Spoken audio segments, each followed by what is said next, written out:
Buenos días, queridos estudiantes. Bien, el día de hoy estamos ya en la semana 8, entonces vamos a trabajar primero geografía con el cambio climático y el proceso de calentamiento global. Bien, ahí entonces vamos a sobre todo, ¿no?, tomar reflexión sobre el impacto que causa el calentamiento global, ¿no?, al planeta, a los seres humanos, a todos los seres vivos en general, ¿no? Hablaremos también sobre el Acuerdo de Kioto como un acuerdo, como una convención, ¿no?, en la cual muchos países inicialmente se pusieron de acuerdo para hacerle frente al calentamiento global.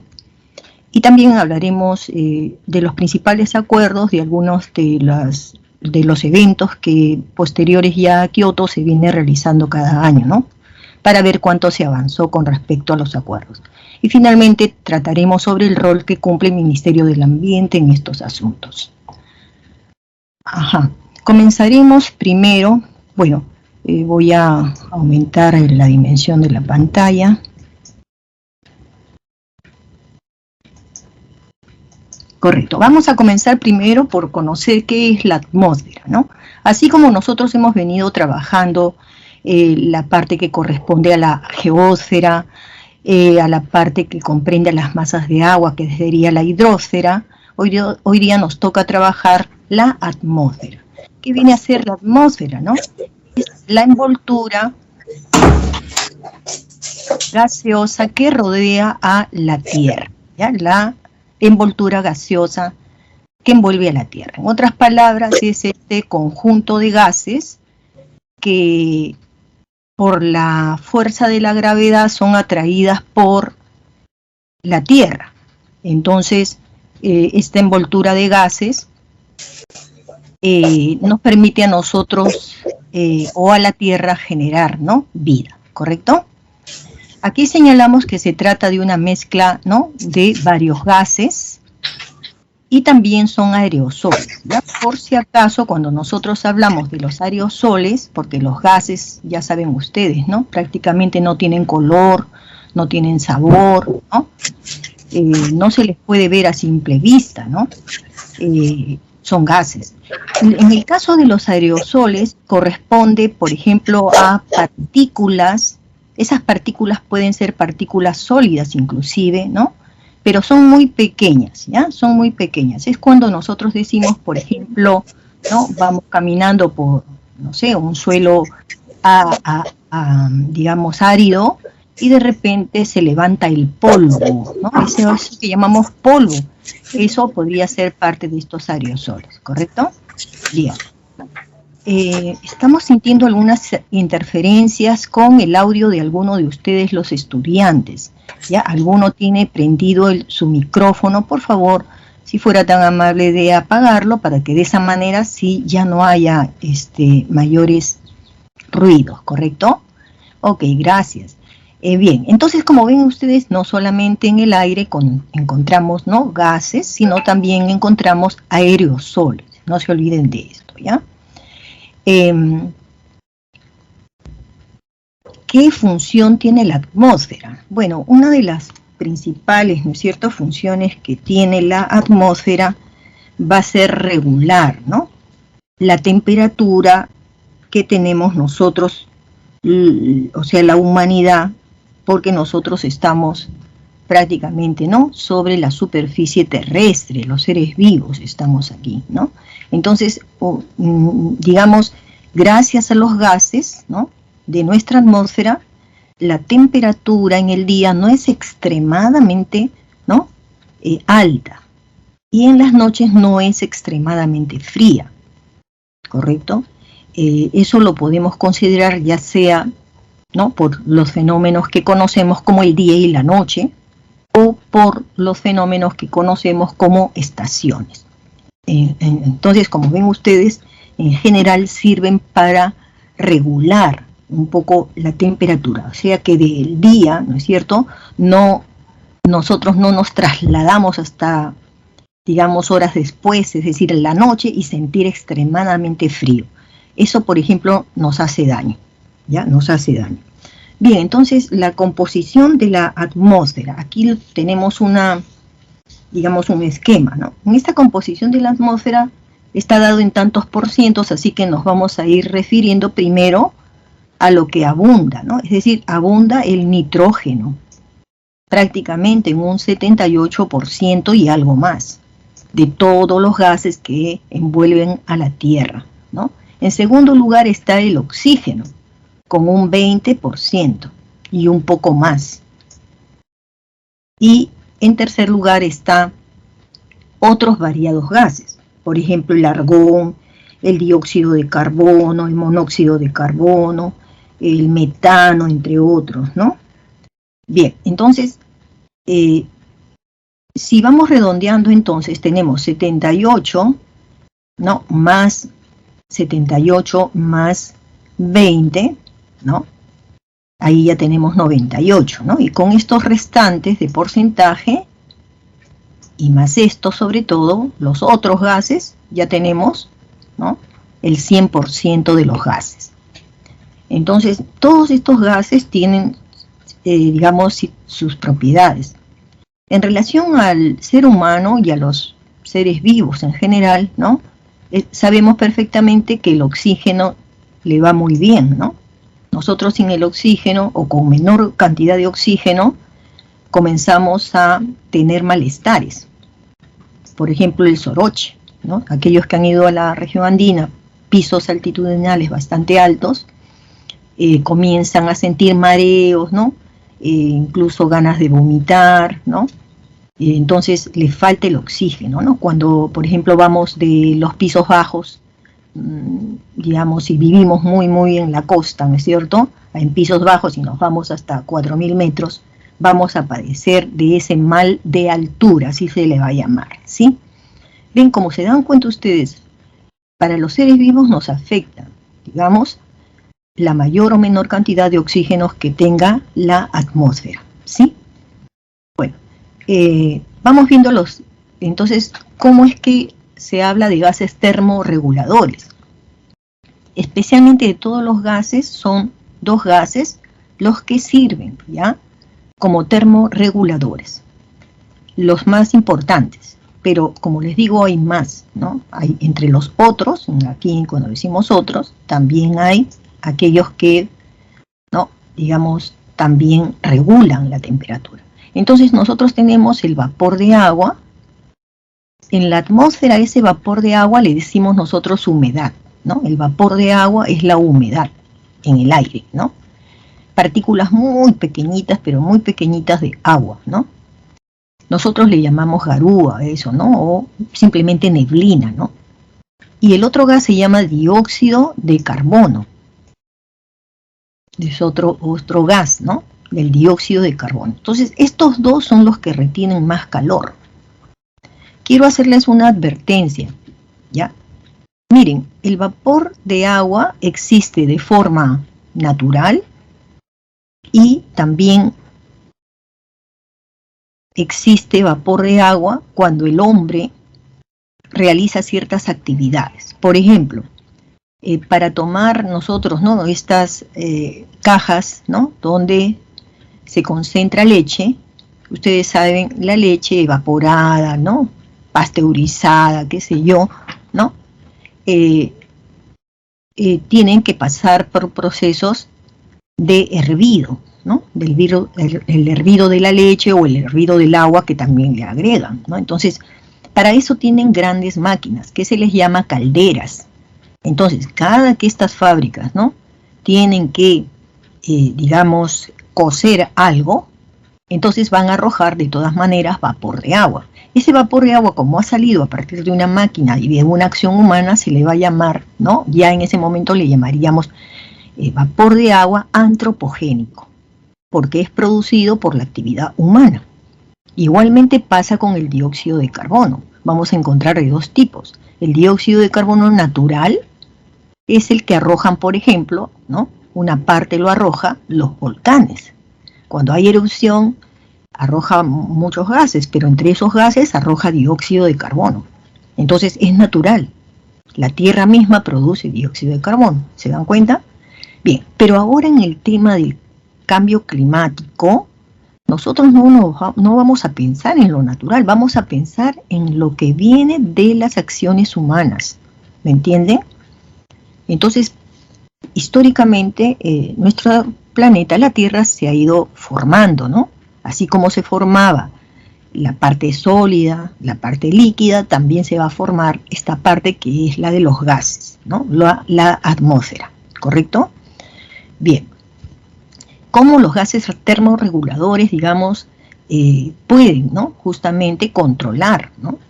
Digamos, ese cambio entre altas temperaturas y bajas? De esta manera, por ejemplo, si nos damos cuenta con especialmente, ¿no?, la formación del día y la noche, ¿qué sucede en el día? En el día estos gases, ¿no?, absorben ¿qué? La radiación. ¿De dónde viene esa radiación? Radiación viene del sol, ¿no? Y en la noche, ¿qué es lo que pasa con estos gases? En la noche ellos irradian calor. Quiere decir, de noche los gases, ¿no?, transmiten ese calor, ¿no?, digamos, a la atmósfera, ¿sí? Y de esa manera, ¿qué pasa? Se evita que la Tierra tenga temperaturas extremas, que muy rápido pase, ¿no?, de una temperatura muy alta a una temperatura muy baja en la noche. La atmósfera y este conjunto de gases no está distribuido, ¿no es cierto?, de igual forma en las capas, en lo que se conoce como las capas de la atmósfera, ¿sí? ¿Cuáles son las capas de la atmósfera? Como ustedes se dan cuenta, aquí tenemos la Tierra, la superficie terrestre, y entonces la primera capa la vamos a llamar troposfera. ¿Ya? Va de 0 metros sobre el nivel del mar, de 0 metros hasta 12 kilómetros. Hasta 12 kilómetros, ¿no?, en altitud, ¿ya? 12 kilómetros. Luego le sigue, ¿no?, esta es la primera capa. La segunda capa es la estratosfera, que va de 12, ¿no?, kilómetros a 50 kilómetros. La tercera capa se le llama mesósfera y va de 50 kilómetros a 80 kilómetros, ¿no? Miren cómo va aumentando. Tenemos luego la cuarta capa, sería la termósfera, va de 80 kilómetros a 700 kilómetros. Y ya la última sería la exósfera, que va, ¿no?, que va desde los 700 kilómetros hasta los 190.000 kilómetros ya hacia el espacio. ¿De acuerdo? Bien.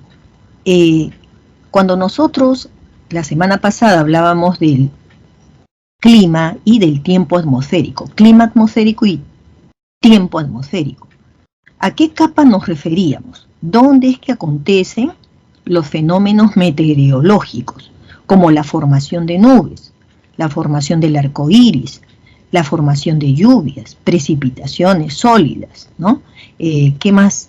Bueno, ¿dónde sucede todo eso? Eso sucede solamente en la troposfera, solamente aquí. Yo no puedo hablar de nubes que se forman en la estratosfera, ¿ya? No hay este tipo, digamos, de fenómenos.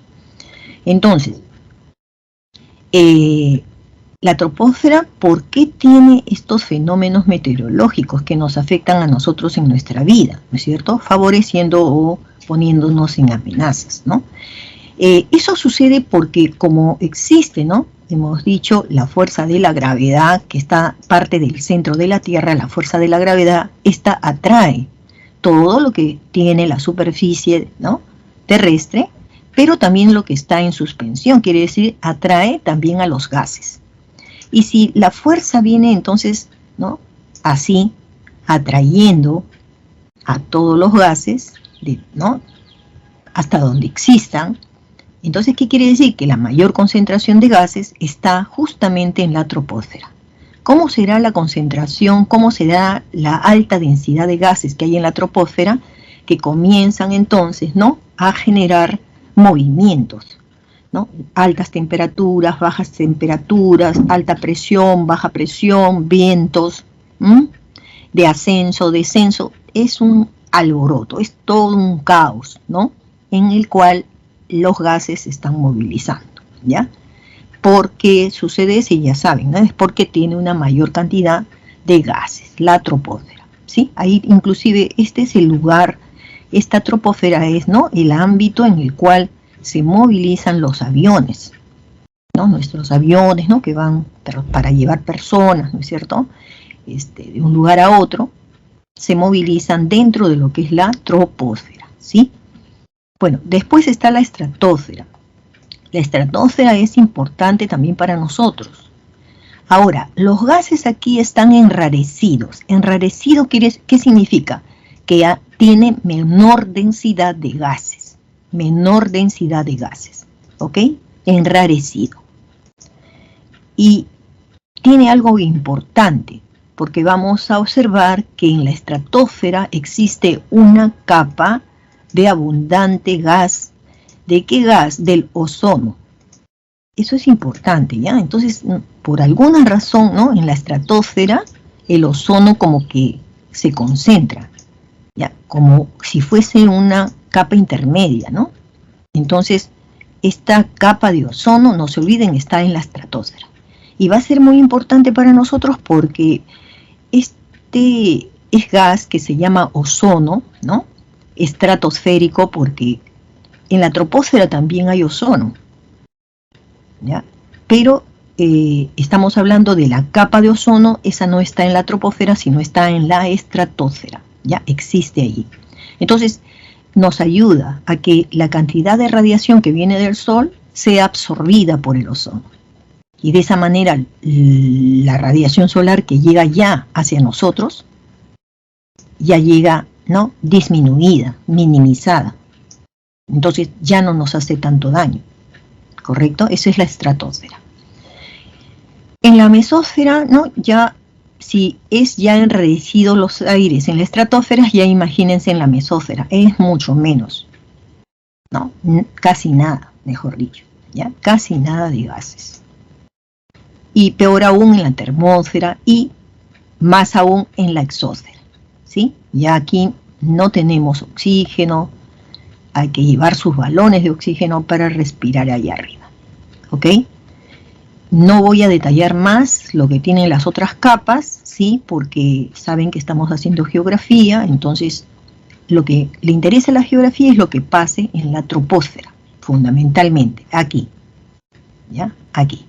Y hablaremos también de la capa de ozono, porque es algo que nos favorece a la vida también, ¿ya? Bueno, entonces la atmósfera, aquí vamos resumiendo, ¿no?, tiene un importante papel en el calentamiento de la Tierra, ¿no? Si no hubiera atmósfera, ¿qué pasaría si no hubiera atmósfera? Entonces la temperatura de nuestro planeta sería de 22, ¿no?, grados bajo cero. Eso en promedio, que quiere decir que en otros lugares habría mucho menos temperatura, ¿no? Imagínense, actualmente la temperatura promedio es de 13 grados Celsius, pero menos 22 grados Celsius ya sería, ¿no?, casi imposible, creo que, sostenernos vivos, ¿no? El clima terrestre depende del balance energético. ¿Entre qué? Esto es importante, ¿no? Entre lo que la radiación solar nos transmite a la Tierra, un balance, ¿no? Y dos, sería otro tipo de radiación, es decir, la radiación emitida por la Tierra. Sí, el Sol nos envía radiación solar. Esta radiación solar también tiene su clasificación, ¿no? Tiene una serie de tipos de radiación solar. Y la radiación de la Tierra se va a llamar radiación infrarroja. Infrarroja. Cuando hablemos del Sol le vamos a llamar radiación solar, y cuando sea una radiación emitida por la Tierra le vamos a llamar infrarroja. ¿Ok? El aumento en la troposfera de los gases de efecto invernadero, ¿a qué cosa se llama GI? Porque viene G de gases, E de efecto y de invernadero. La Tierra, durante miles de años, porque la Tierra tiene más de 5.000 millones de años, ha actuado como si fuese un invernadero. Para aquellos que no conocen qué es un invernadero, Eso es algo muy común, conocido por los campesinos, ¿ya? Digamos, si es un campesino que cultiva en la costa, ¿cuál es su principal problema? La falta de agua, porque tiene que regar las plantas. Entonces, este agricultor de la costa, donde sabe que en este lugar no llueve, ¿qué hace? Pone cuatro palos, como si fueran 4 patas, ¿no? Las levanta y las pone en el suelo y luego lo va a cubrir, como si fuera una habitación, los va a cubrir de plástico, de un plástico transparente. ¿Por qué lo hace? Porque cuando en el día llega la radiación solar a este suelo, puede ingresar, la radiación puede traspasar este plástico y llega hasta el suelo, donde están las estacas, haciendo ahí un lugar, un ambiente separado del resto, ¿no? Entonces, ¿qué sucede? Entonces llega la radiación solar al suelo y de inmediato al suelo, obviamente, bueno, comienza a irradiar lo que ya les he dicho aquí, la Tierra emite rayos infrarrojos. Entonces esos rayos infrarrojos salen de la Tierra, salen, ¿ya? Y al salir, resulta que salen muy lento, por lo tanto, desde la Tierra se va a generar, y desde esa radiación también se va a generar vapor dentro de este ambiente, que va a ser difícil que ese vapor salga hacia afuera. Por eso todo este techo y las paredes tienen que estar bien forraditos del plástico. Entonces, ¿qué se ha producido aquí? Esto es un invernadero. ¿Por qué? Porque a las plantas ya no hay que regarlas, porque estas plantas van a crecer con esta humedad. Esta humedad que se está generando de la acción de ese balance entre la radiación solar y la radiación infrarroja. Y se va a quedar aquí por un tiempo, esta humedad. Y de esa manera, sin tener, ¿no?, que enviar mangueras con agua o baldes con agua para, ¿no?, humedecer este suelo, ya no lo necesita, ha sido utilizado por un invernadero. Entonces la Tierra se ha comportado así, como el invernadero, ¿no? ¿Qué quiere decir? Es como si el plástico, voy a hacerlo aquí, en la estructura de la Tierra, el plástico, ¿no?, hubiera impedido que ¿no?, viene del Sol, ha llegado hasta acá, ¿no?, y entonces llega hacia la Tierra y sale lo mismo. Es como si hubiéramos hecho la carpa en todo este espacio. ¿Se dan cuenta?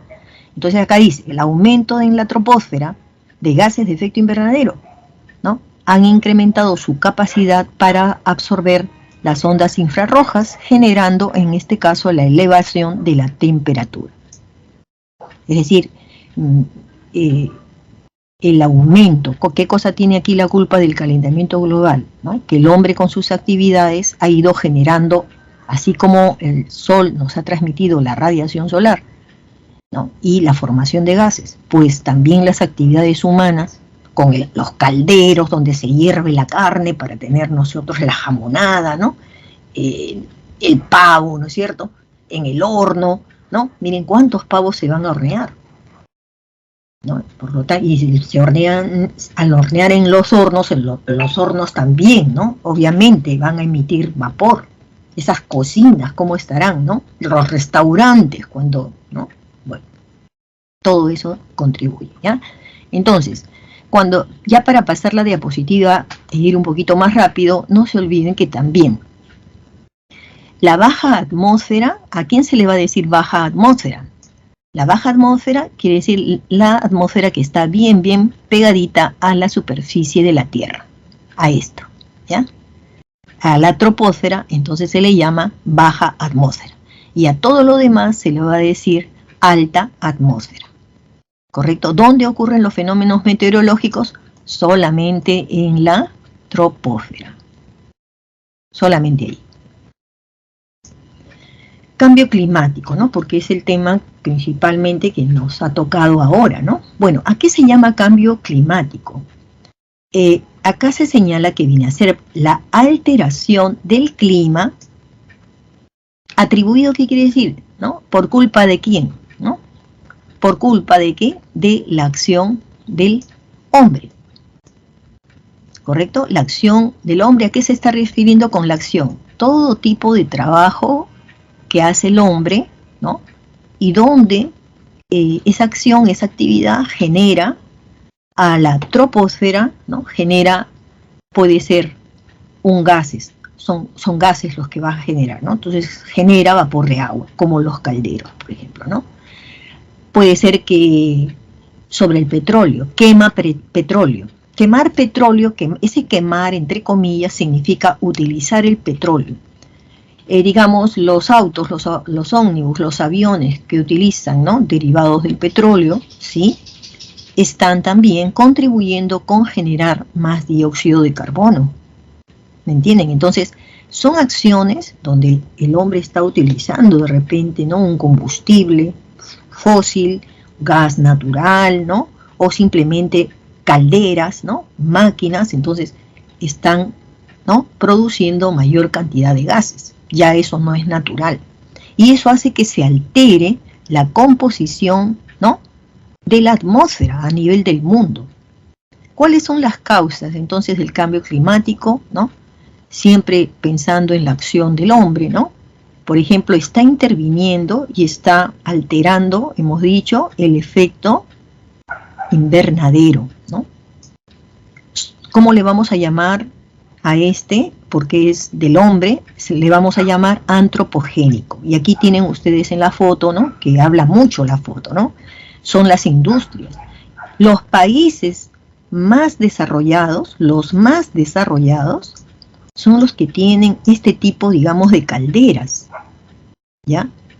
En Lima, en el Callao especialmente, también las hay, pero no son torres tan altas ni tan escandalosas como en países desarrollados. ¿Por qué? Porque la cantidad de industrias que nosotros tenemos, pues no se puede comparar a la de un país desarrollado, ¿correcto? Bien, entonces, todos estos gases, ¿no? De monóxido de carbono, dióxido de carbono, ¿no? Ahí lo tienen en el cielo. Y es escandaloso, ¿no? Para los que vivimos en el Callao, los que vivimos en Lima, los que vivimos, ¿no?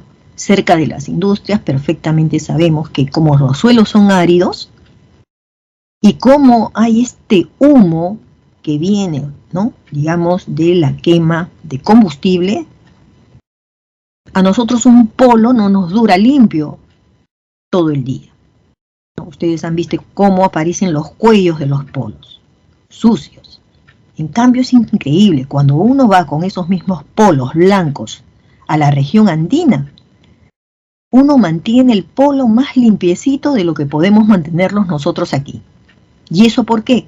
Porque como nuestro suelo es árido, entonces empieza a flotar todo ese polvo, y también en el caso de estas cenizas que arrojan estas torres, ¿no?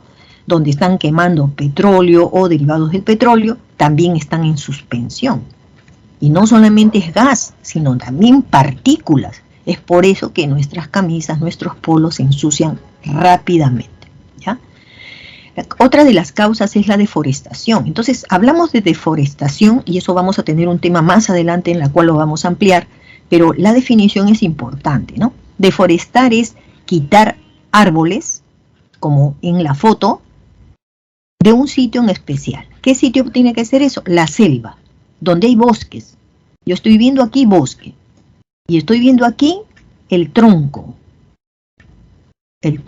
que resulta de haber talado parte de los árboles de este bosque.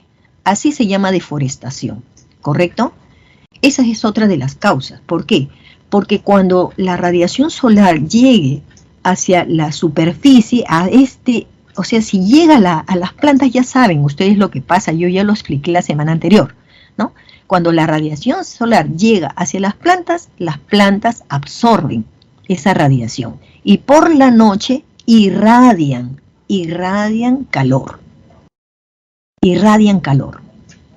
le dan humedad al ambiente. Y eso es bueno, porque se está regulando. Hay un regulador acá. El bosque y las plantas actúan como si fuera el mar, igualito, ¿ya? Entonces, en cambio, cuando la radiación solar llega al suelo pelado, no hay árboles, llega aquí. Entonces la tierra, el suelo, que está comprendido de rocas, obvio que aumenta su temperatura y comienza a generar energía infrarroja, más energía infrarroja de lo común. Aquí no, aquí devuelve al espacio humedad, pero aquí no, aquí devuelve calor y entonces aumenta la temperatura de esta región. Tercera causa, la alteración de la circulación atmosférica y oceánica. ¿A qué se refiere con circulación? Hay dos tipos de circulación. La atmosférica viene a ser ¿cuál? La de los vientos, por ejemplo, ¿no? Se altera el movimiento de los vientos. Si llegaban del sur al norte, comienzan a llegar del norte al sur. Si el viento corría del este al oeste, comienza a haber vientos en contrario. Hay una alteración del movimiento de los vientos como también de las corrientes oceánicas. ¿De acuerdo? Entonces, esa alteración es ¿por qué? ¿No? Porque habiendo más cantidad, digamos, ¿no?, de gases de efecto invernadero, obviamente que ya nosotros hemos explicado que en la troposfera de forma natural los gases pues no están muy alborotados. Entonces imagínense que aumenten más y más gases a la troposfera. Por eso es que lo estamos ya observando en el debilitamiento de algunos vientos como los vientos alisios, la oportunidad que tiene, ¿no?, la contracorriente ecuatorial, que cuando disminuye la fuerza de los vientos alisios, entonces la corriente marina comienza a desplazarse más hacia el Perú. Y nosotros padecemos del fenómeno El Niño. Esa es la consecuencia. Proceso de calentamiento global. Aquí en este esquema se puede entender que es entonces lo que viene pasando y yo lo he estado dibujando y garabateando en los PPTs anteriores, ¿no? Bueno, tenemos entonces aquí, primero, ya sabemos, la energía que nos viene del Sol se llama energía o radiación solar. Algunas veces llega hasta la superficie, o sea, hasta aquí, hasta la superficie, y otras veces no. ¿Por qué? Porque si tenemos un cielo muy nublado, con muchas nubes, entonces lo que va a haber, viene la radiación solar hasta aquí y se refleja al espacio. Está bien que la radiación que llega a la Tierra se devuelva al espacio, está bien, muy bien, porque imagínense que no hubiera reflexión. La Tierra tiene 5.000 millones de años. ¿Creen ustedes que en 5.000 millones de años la Tierra hubiera soportado tanta radiación solar que hubiera llegado en esos mismos años desde el Sol? No, no hubiera soportado, ¿no? No hay un cuerpo, materia, que soporte infinitamente una energía. La energía no desaparece, sino se transforma, ¿sí? Entonces, sigamos por aquí. Una parte se refleja al espacio, está bien, es forma de regular, ¿no?, la temperatura. Y en 3 dice que la superficie terrestre, si se calienta por la radiación solar, va a emitir energía infrarroja, ¿ya? Esa energía infrarroja está bien, ¿no? También es bueno. Por ejemplo, acá tenemos energía infrarroja, ¿no?, rayos infrarrojos que nos está dando la Tierra misma, ¿no es cierto? Es una energía terrestre. Está bien que se quede un rato por aquí. Es más lento también para irse, ¿ya? Es más lento, ¿ya? Entonces, gracias a que es más lento, entonces no pasamos, ¿no?, del calor al frío de manera, pues, exagerada, ¿no?, sino gradualmente pasamos del calor al frío, gracias a esta radiación infrarroja, ¿correcto? Hasta ahí todo va bien. Los gases, ¿no?, parte de esa radiación solar se quedan, ¿no? Pero vamos a sumarle ahora otra cosa, vamos a sumarle gases de efecto invernadero antropogénico. A esa radiación infrarroja vamos a sumarle que los gases de efecto invernadero que ha producido el hombre también va a ir aumentando y aumentando la temperatura en este sitio. ¿Correcto? Está bien que los rayos infrarrojos no permitan que se retenga un poquito el calor, pero si le aumentamos un gas que no queremos, que va a ser el GI, entonces se va a retener mucho más tiempo el calor. ¿En dónde? En la superficie, en la troposfera, en el lugar donde nosotros vivimos, ¿ya? Correcto, entonces ahí es donde se entiende, pues, ¿no? Acá, ¿no?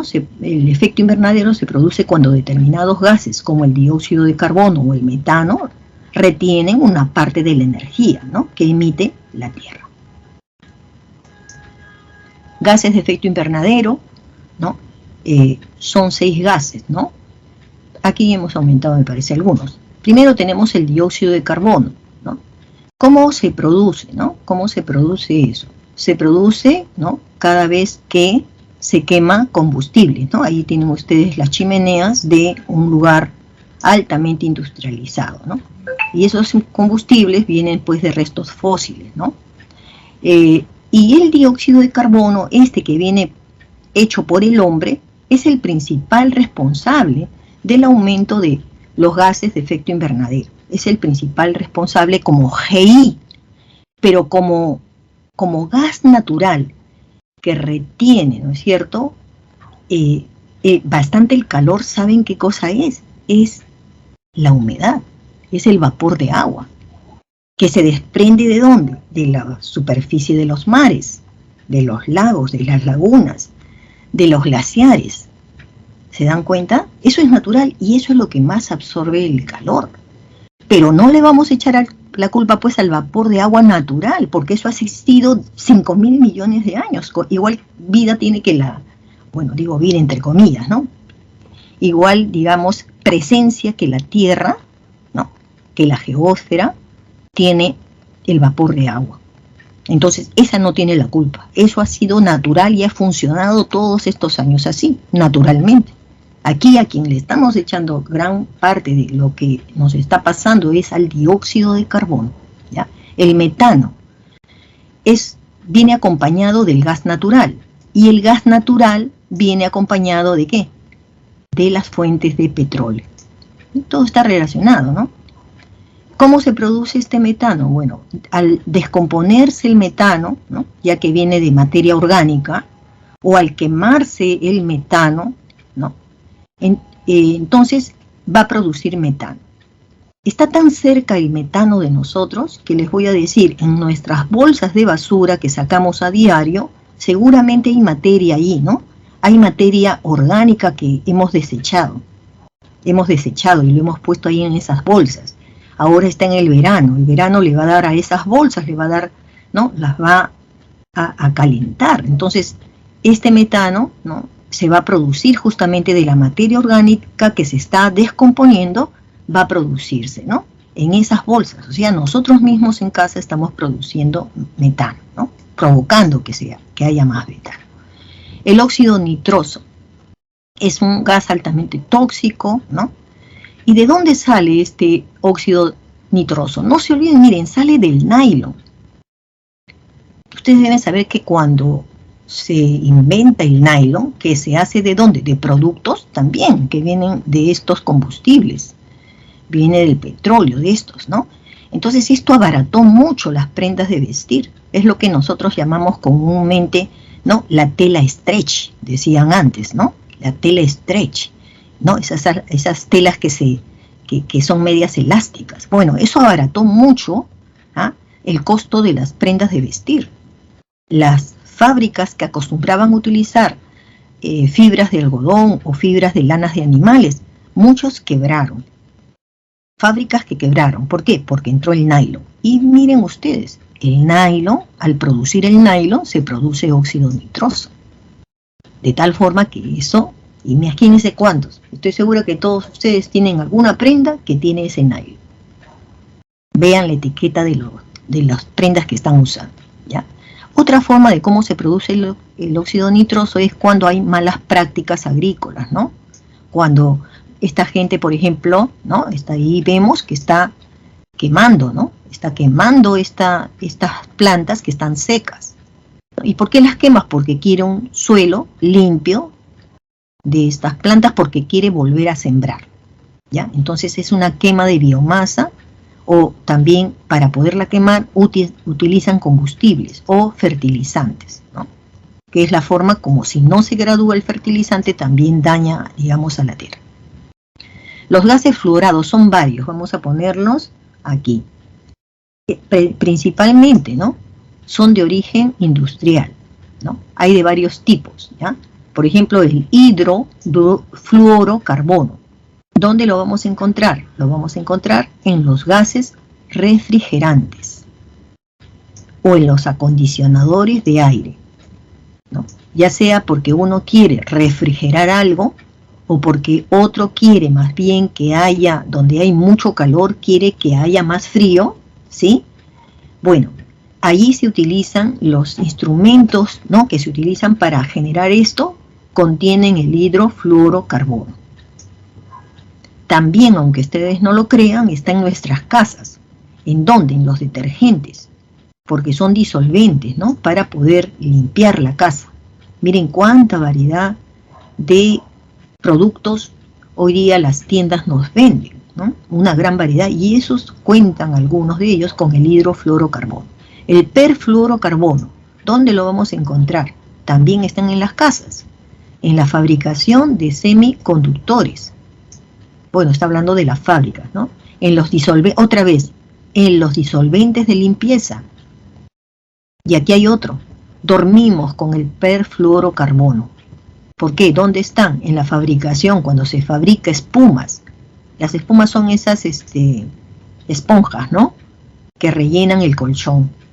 Ahí está este gas de efecto invernadero. El hexafluoro de azufre, en los aislantes dieléctricos, en los transformadores, en los interruptores, ¿no?, que distribuyen la electricidad. Eso lo tenemos en casa, ¿no? En la producción de magnesio y de aluminio. Bueno, eso ya en las fábricas.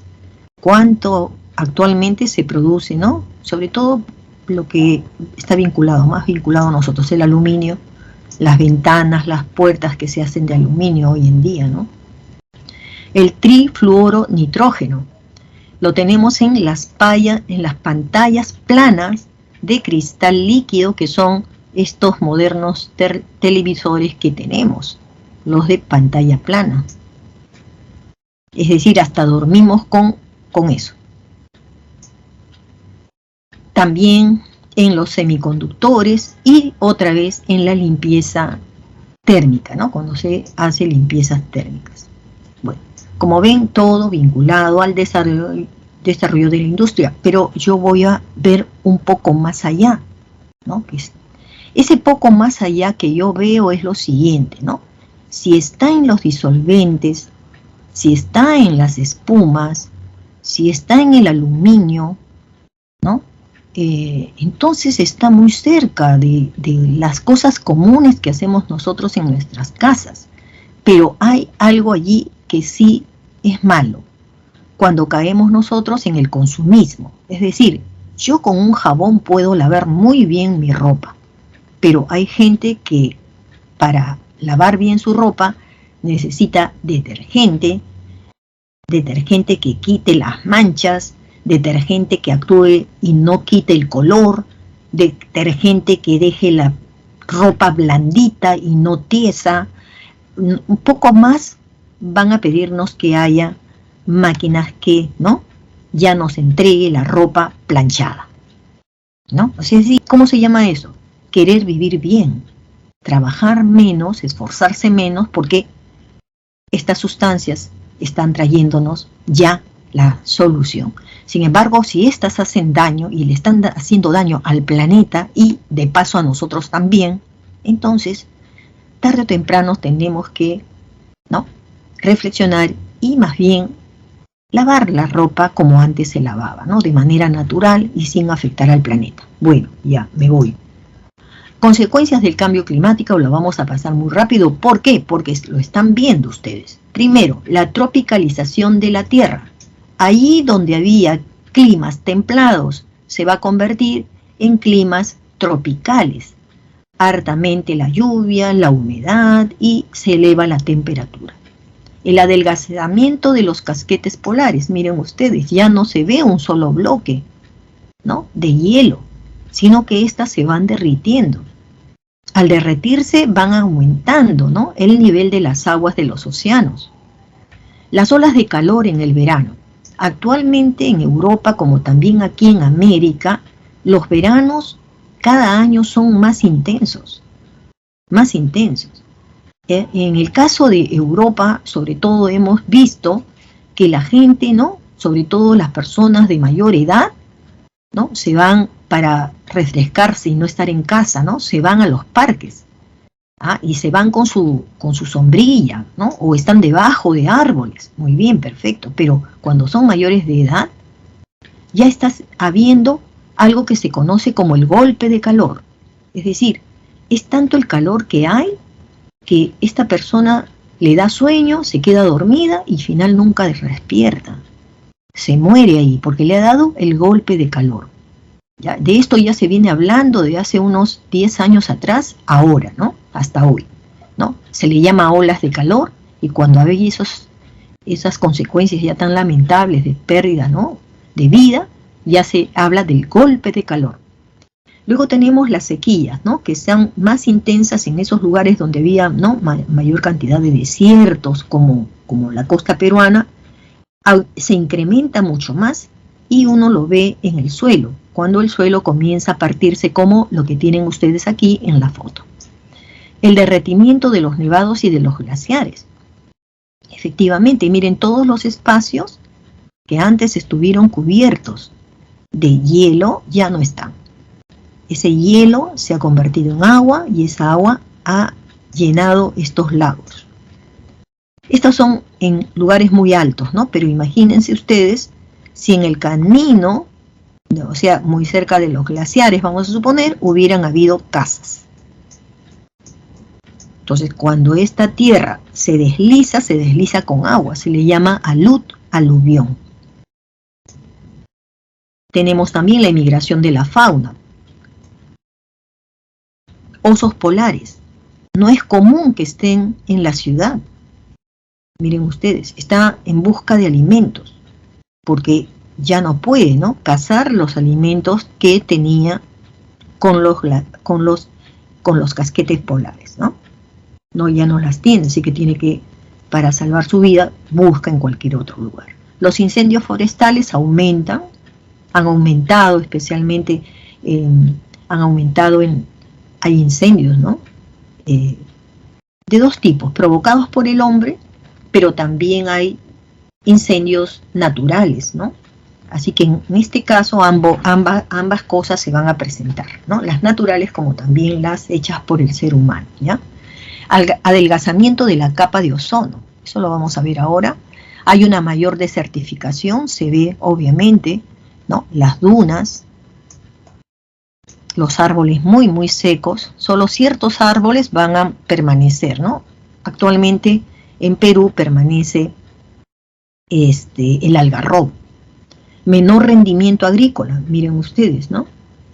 Hay mayor sequedad en el suelo, entonces el maíz aquí está tremendamente, se ha secado, ¿no? Rendimiento agrícola, comienza a producirse menos.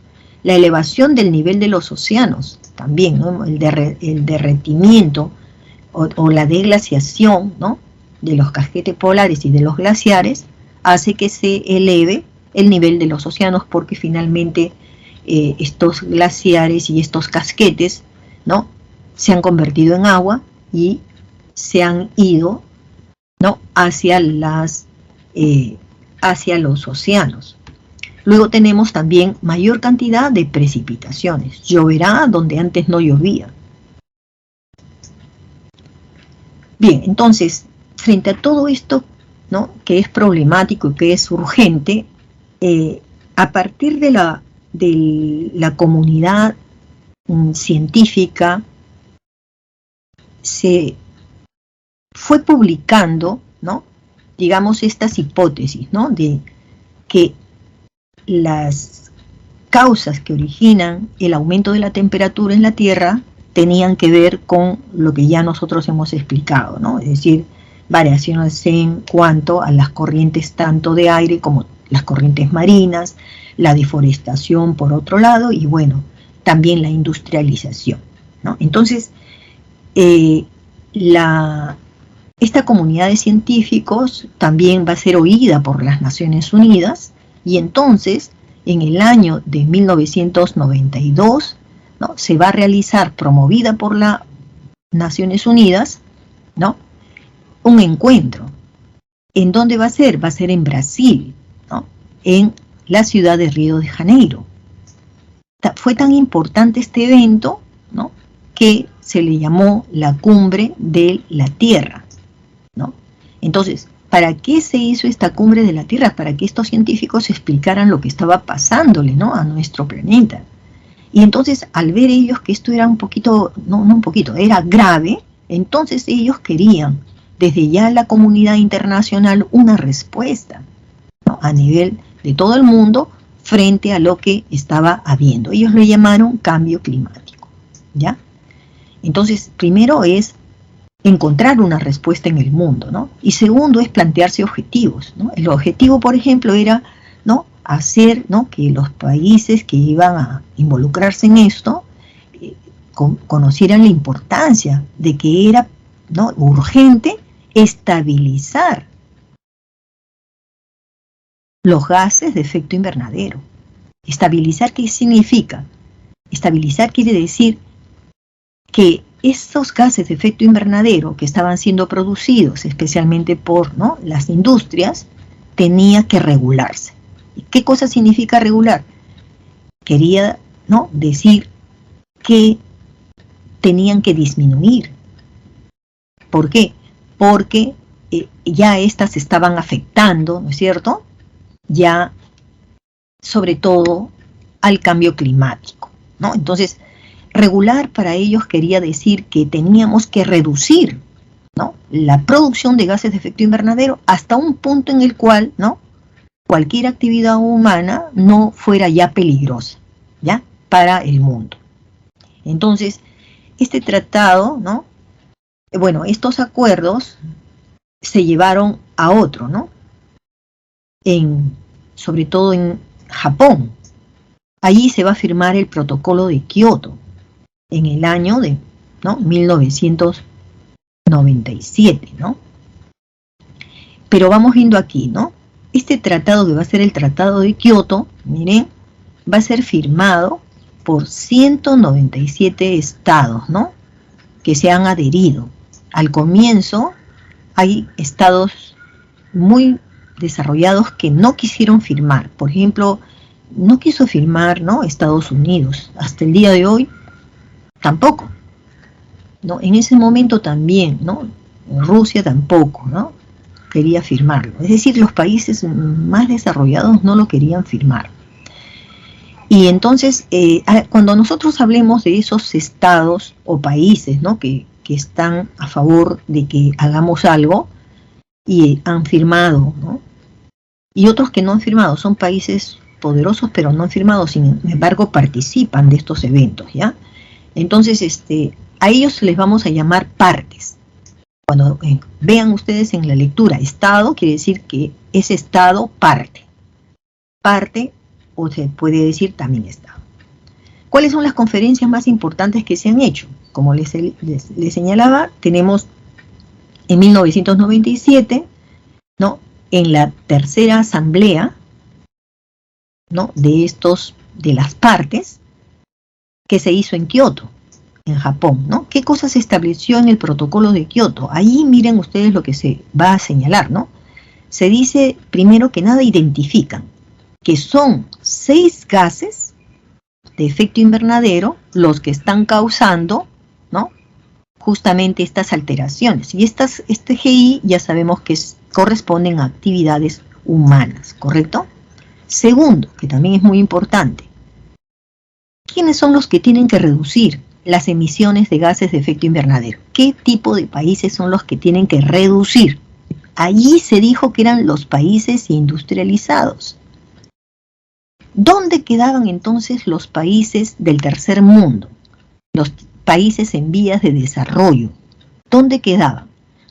También nosotros estábamos asistiendo, pero no se nos consideraba como responsables de estos GI. ¿Por qué? Porque la suma de los gases que emitía Estados Unidos, Rusia, China, Japón y muchos países europeos sobrepasaba el 50% de los gases de efecto invernadero en el planeta. Quiere decir que si estos países, que van a ser unos 4 o 5 países del mundo, países desarrollados, si ellos no formaban parte de este compromiso, en vano era que el resto de los países del mundo hiciera algo. ¿Por qué? Porque el resto de los países del mundo tenían menos del 50% de aportes de esos gases. Entonces, allí a quien se le decía era a los países industrializados y no tanto a los países en desarrollo, al Perú no, ¿ya? Bueno, en esos años, 1997, ahí se calcula que si todos estaban de acuerdo, podían ellos reducir el 5% de los gases de efecto invernadero, ¿no?, que se había generado en el año 1990. Miren bien el año 1990. ¿Cuándo se realizó Kioto? 1997. Quiere decir que en 1990 era anterior al 97. Quiere decir que si tenían el compromiso de reducir, ¿no?, los gases de efecto invernadero hasta las mismas estadísticas que tuvo esos gases en el año de 1990, o sea que con años retrasados. Es como si yo te dijera, mira, te voy a cobrar el alquiler del departamento, ¿no?, que tú tienes y que es mío, pero ya no te voy a cobrar ahora, ¿no? Digamos, no te voy a cobrar ahora con el precio de ahora. Yo te voy a cobrar para que tú me pagues. Yo te voy a cobrar con el precio de hace 10 años. Algo así, ¿no? Algo así ahí se había planificado. Pero eso no se cumplió. Este compromiso de Kioto debía de durar hasta el año 2012. Del 2008, porque recién en el 2008 recién comenzó a ser ya, se podían adherir, ¿no? Ya se hizo efectivo. Estos años anteriores no, se hacían de rogar. Entonces, desde el 2008 hasta el 2012 debía de funcionar Kioto. Llegamos al año 2012, en Doha, justo en este país donde hemos tenido el mundial, ¿no? Ya, ahí, en el año 2012. Pero el año 2012 se supone era el fin, ¿no es cierto?, de Kioto. Y eso era muy triste. Decir que se había fracasado, porque no se había adelantado nada. ¿Me entienden? Entonces, ahí en Doha lo que se acordó fue lo siguiente. Como era mucha pena decir que había fracasado Kioto, ellos ¿qué hicieron? Extendieron la vigencia del protocolo. ¿Hasta qué año? Hasta el año 2020. ¿Correcto? Hasta el año 2020. Bien, entonces eso siguió funcionando, ¿no? Y entonces llegamos a la aprobación del Acuerdo de París. Es otro evento, ¿no?, importante que va a haber. Y en este Acuerdo de París se van a establecer las siguientes medidas, ¿no? Había que reducir las emisiones de gases de efecto invernadero, ¿correcto? Pero esa reducción era en cuanto a mitigar, a adaptarnos y también al, digamos, practicar la resiliencia, ¿no? Mitigar quiere decir reducir. No dicen eliminar del todo, sino reducir. Segundo es adaptarte. ¿Qué quiere decir? Ya prepárate. Prepárate porque nos va a afectar el cambio climático, ¿no? Ya no es nada más una sospecha, nos va a afectar. Resiliencia, ¿para qué? Para sacar fuerzas de donde podamos. Es decir, echarnos a llorar no nos ayuda, sino levantarnos y seguir adelante con toda nuestra comunidad, ¿no es cierto? Bien, eso entonces tenemos en París. ¿Qué más tenemos en París? París dice lo siguiente. ¿Cuál va a ser el objetivo? Aquí dice limitar el calentamiento global por debajo de los 2 grados Celsius. ¿Se acuerdan cuánto habían prometido al principio? Reducir el 5% de todo ¿no? Todo lo que se había acumulado hasta 1990, pero aquí ya hablan de un 2 grados Celsius. Con 1 grado Celsius ya hay consecuencias terribles, ¿eh? Con 2, obviamente que va a aumentar, ¿no?, las consecuencias. Y se reconoce esto, por favor, subrayenlo, escríbanlo en su cuaderno. Se acuerda responsabilidades comunes. ¿Qué quiere decir esto, responsabilidades comunes? Quiere decir, antes, desde el comienzo, Kioto solamente habló de los países, ¿no?, industrializados, es decir, los países más desarrollados del mundo. Pero aquí en París, 2015, se acordó que también los países en vías de desarrollo, también, ¿no? Los países en vías de desarrollar, se quiere decir que están en camino para desarrollarse, y aquí está el Perú y muchos otros países, ¿no?, en vías de desarrollo, también se iban a compartir las responsabilidades de los acuerdos que se tomaron. Es la primera vez entonces que el Perú tiene que también informar a las partes de cada 5 años cuánto es que ha reducido sus gases de efecto invernadero, ¿no? Y así lo tienen que hacer todos. Bien. La destrucción de la capa de ozono es algo que efectivamente también, ¿no?, digamos, es una zona importantísima. Ya hemos dicho que se va a ubicar entre 20 y 30 kilómetros por encima de la superficie de la Tierra. Saben que está en la estratosfera y la función principal que tiene es absorber, filtrar y reflejar la radiación ultravioleta, ¿no?, que viene del espacio exterior, ¿correcto? ¿Por qué? Entonces, esto es importantísimo porque entonces la capa de ozono nos permite a nosotros nuestra existencia, ¿no?, nuestra vida en la Tierra. ¿Qué es lo que le afecta a la capa de ozono? Le afecta especialmente estos gases, ¿no? Cloro, fluoro, carbono, CFC. Ahora, ¿dónde están este cloro, fluoro, carbono? Ya lo habíamos visto, ¿no?, en diapositivas anteriores. Entonces, provienen de los refrigerantes y también de los propelentes. Los refrigerantes, ya sabemos, ¿no?, son, miren, antes eran las refrigeradoras. Por ejemplo, la refrigeradora de mi mamá, cuando yo estaba pequeña, usaba este clorofluorocarbono. Venía el técnico y cuando se había desgastado este clorofluorocarbono, se lo llenaba, volvían a traer, lo llenaban y mi mamá, no, el técnico colocaba esta parte, ¿no?, ese artefacto. Entonces, eso era para que siguiera funcionando las refrigeradoras. Pero en el año 1987 se firmó el Protocolo de Montreal. Fue también una firma de muchos países en el mundo, ¿no?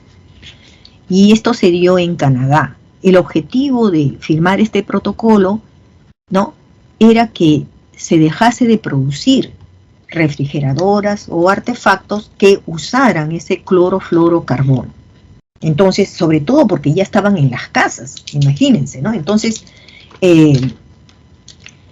es este acuerdo de Protocolo de Montreal el único exitoso que hemos tenido a nivel mundial, porque en el mundo se cumplió. Ya no hay este tipo de refrigeradoras, ya no las tenemos. Pero ¿dónde sí están? En las fábricas.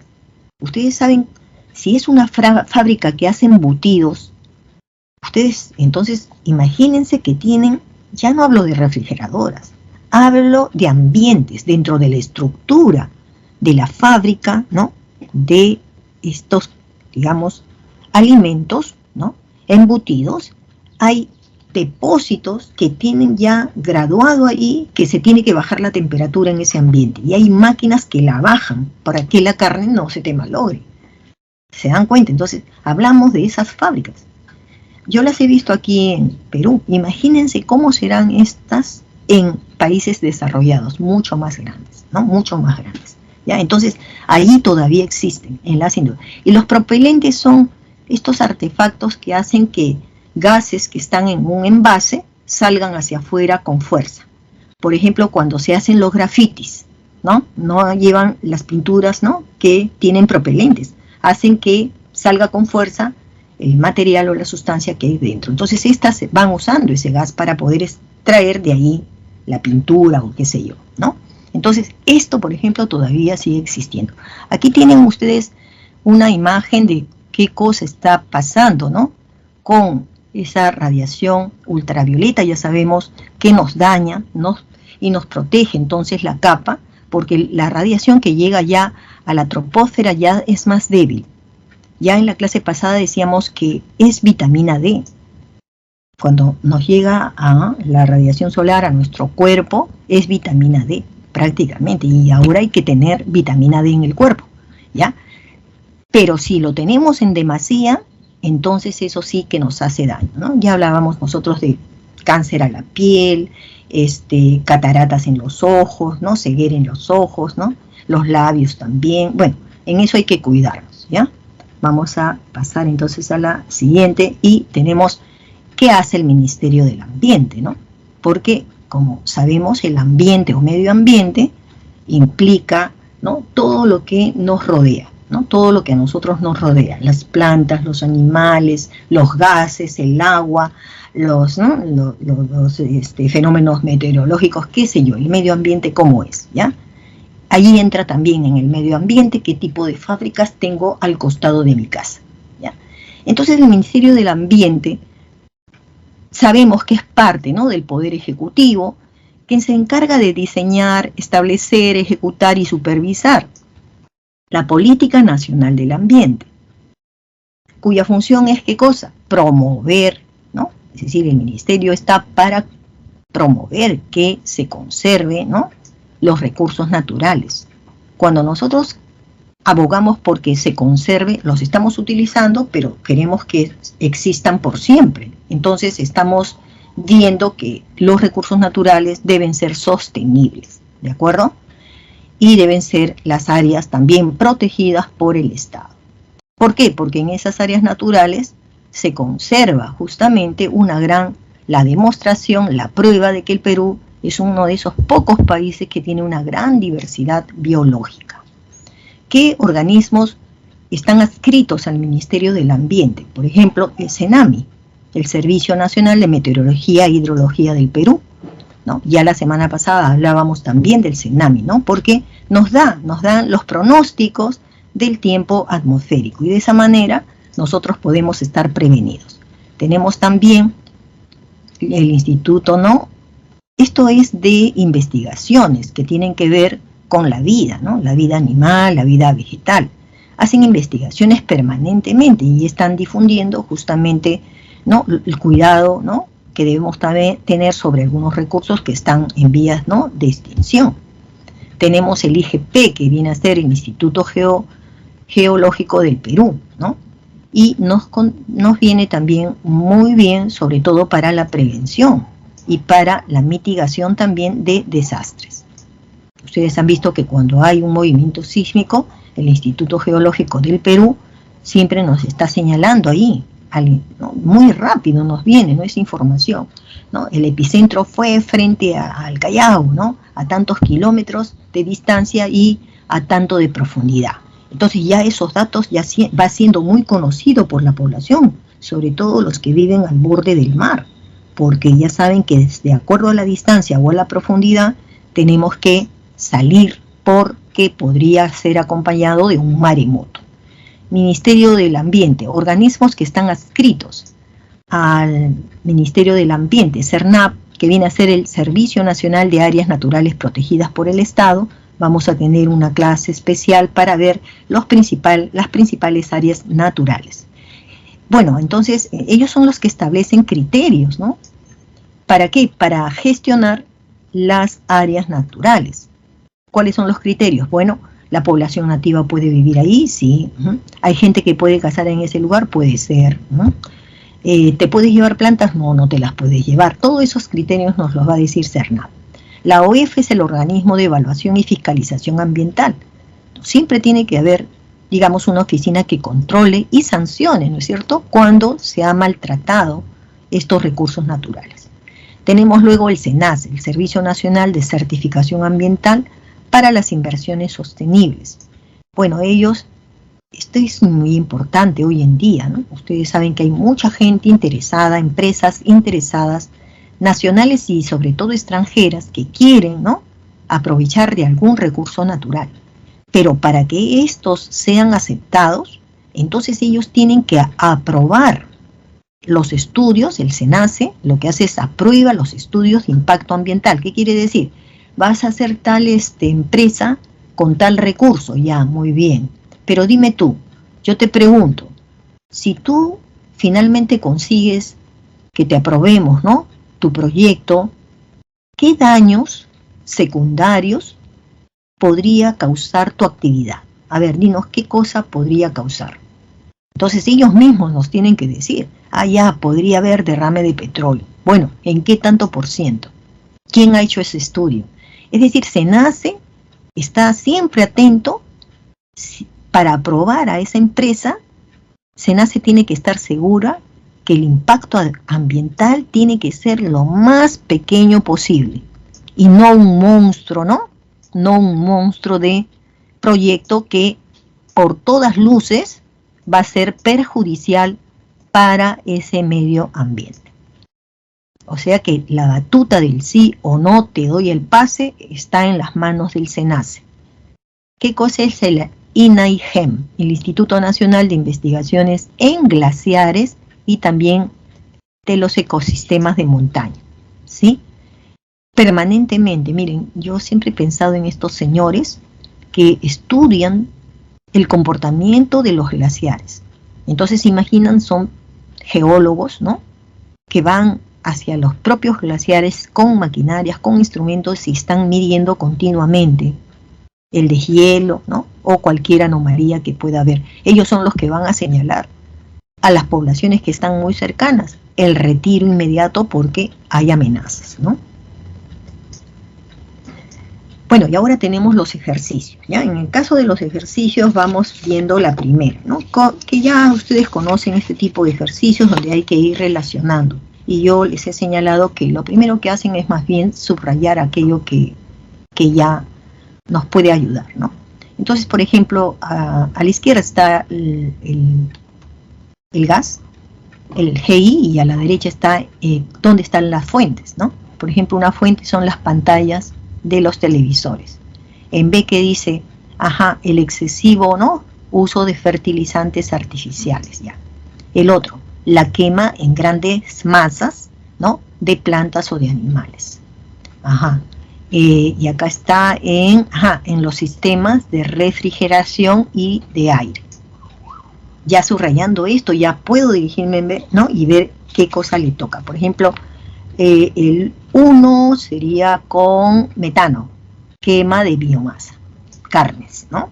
El 2 sería 2 hidrofluorocarbonos. ¿Dónde están? Hidrofluoro está en la casa, estaban en las refrigeradoras, ¿se acuerdan? Ahora están en las fábricas, con la letra D. El 3, trifluoronitrógeno, lo vamos a relacionar con las pantallas del televisor. Y el óxido nitroso lo vamos a relacionar con el uso excesivo de los fertilizantes. La clave correcta la vamos a tener en C. Siguiente. Sobre las consecuencias del debilitamiento de la capa de ozono, ¿no?, producto de las actividades antrópicas, los hombres. Identifique cuáles son los enunciados que son correctos, ¿no?, de aceptar. Con la capa de ozono, ¿no? La capa de ozono incrementa el riesgo de afecciones oculares y cáncer a la piel, se incrementa con el ozono.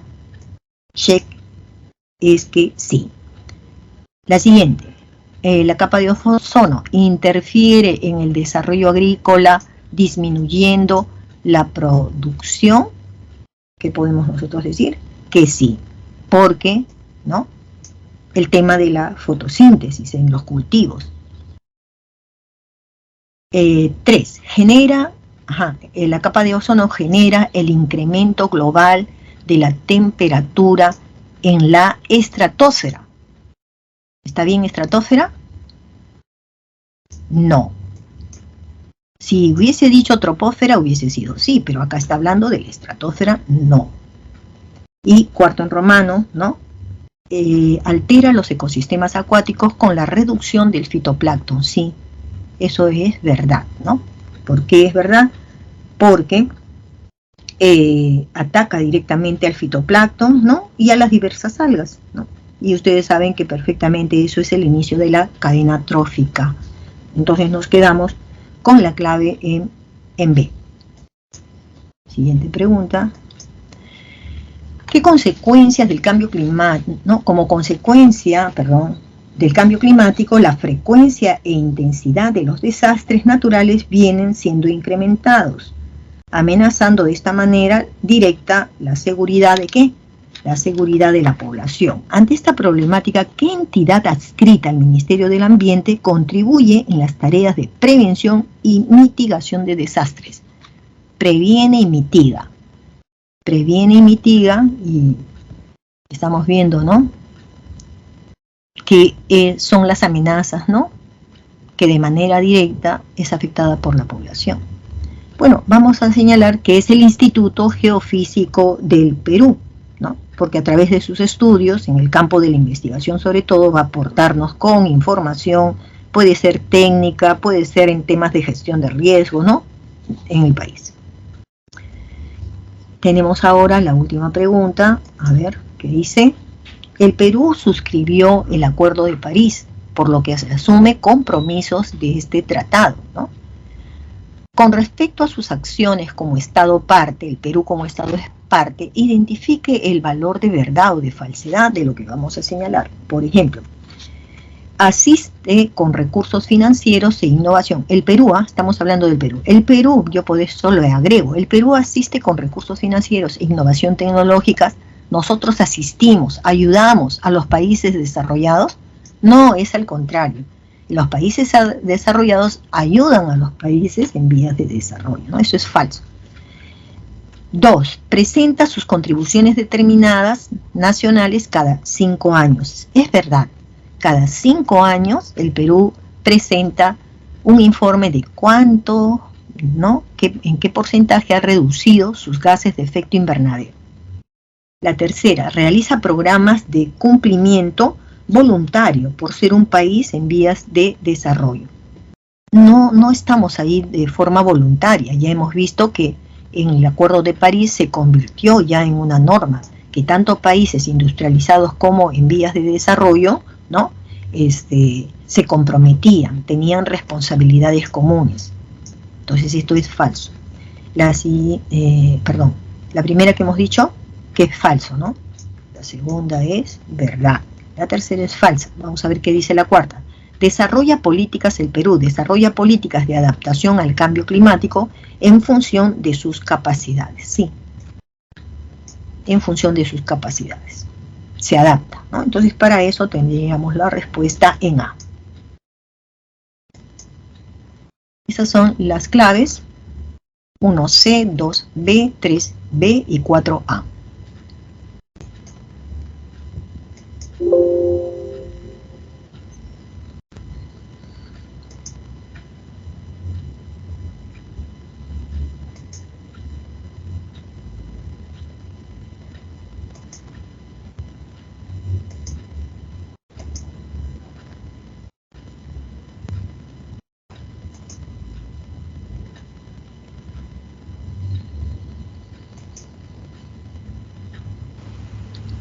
Miss, ¿podría poner las claves de nuevo, por favor?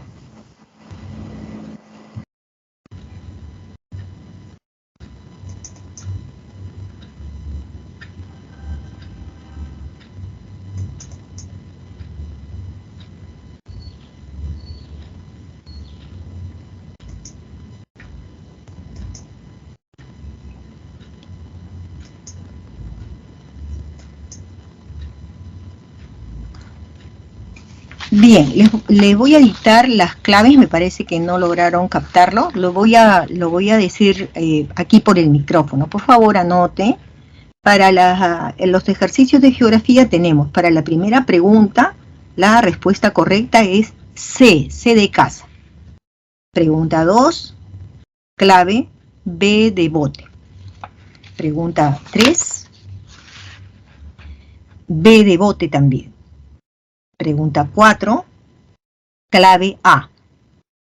Clave A. Ok. Bien, entonces ahora en educación cívica tenemos la semana número 8. Vamos a trabajar la valoración, la conservación y defensa del patrimonio cultural y natural.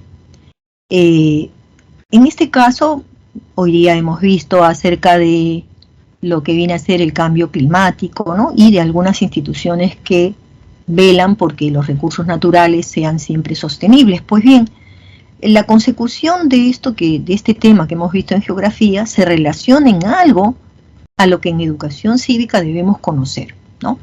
Tenemos que dar valor a nuestros recursos naturales.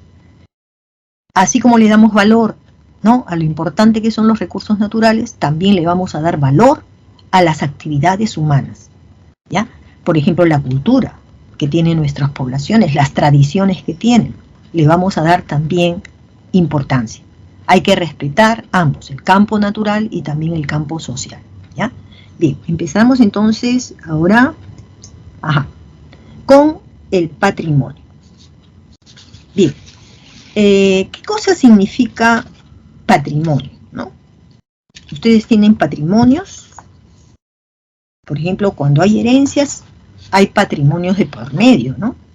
Porque, digamos, una persona que ha tenido una propiedad y el Estado le ha reconocido como tal, es de su propiedad, entonces, al fallecer o antes de fallecer, esa persona puede hacer lo que guste con su patrimonio. En este caso es, digamos, eso que le pertenece, ¿no es cierto?, que lo herede, sus deseos son que lo hereden los hijos, ¿no? Entonces, cuando hablamos de patrimonio, en el caso ya de patrimonio de la nación, ya no es cierto?, una herencia de un papá a un hijo, no, ya no es.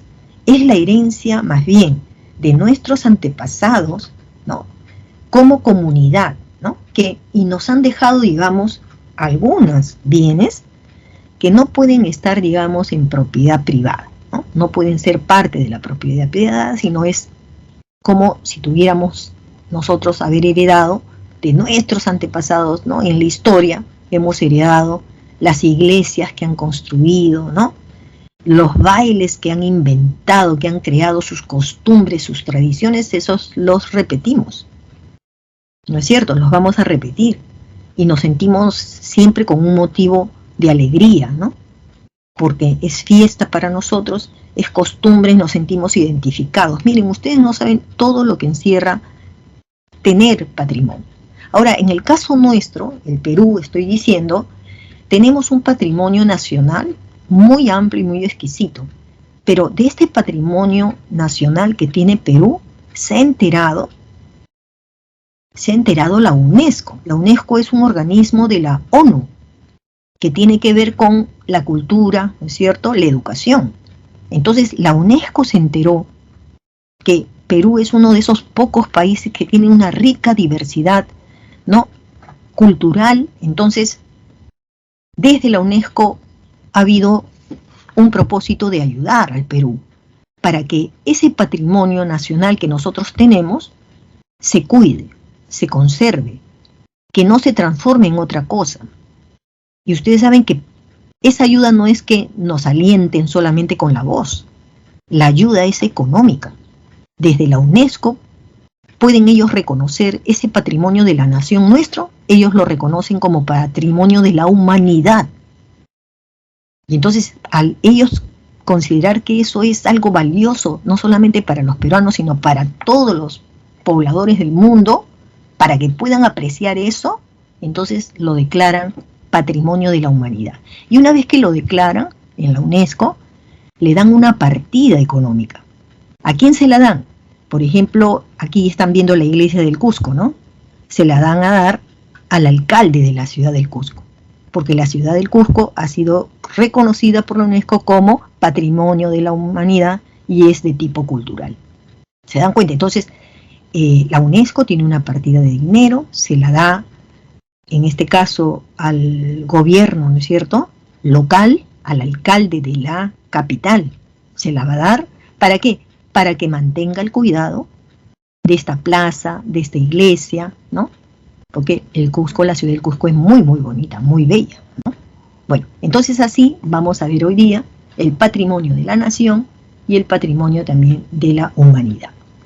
Entonces, en general tenemos de esos dos tipos, patrimonio de la nación, que a su vez podemos encontrar en el Perú, ¿no?, patrimonios que son naturales y patrimonios que son culturales, ¿no? Fácil de distinguir la diferencia entre ambos, porque en lo natural nos están mostrando paisajes, ya sea de nuestra geografía o ya sea también de los recursos naturales que tenemos. Por ejemplo, esto es la Reserva Nacional de Paracas, es toda una institución, ¿no? Es un área natural protegida por el Estado, ¿sí?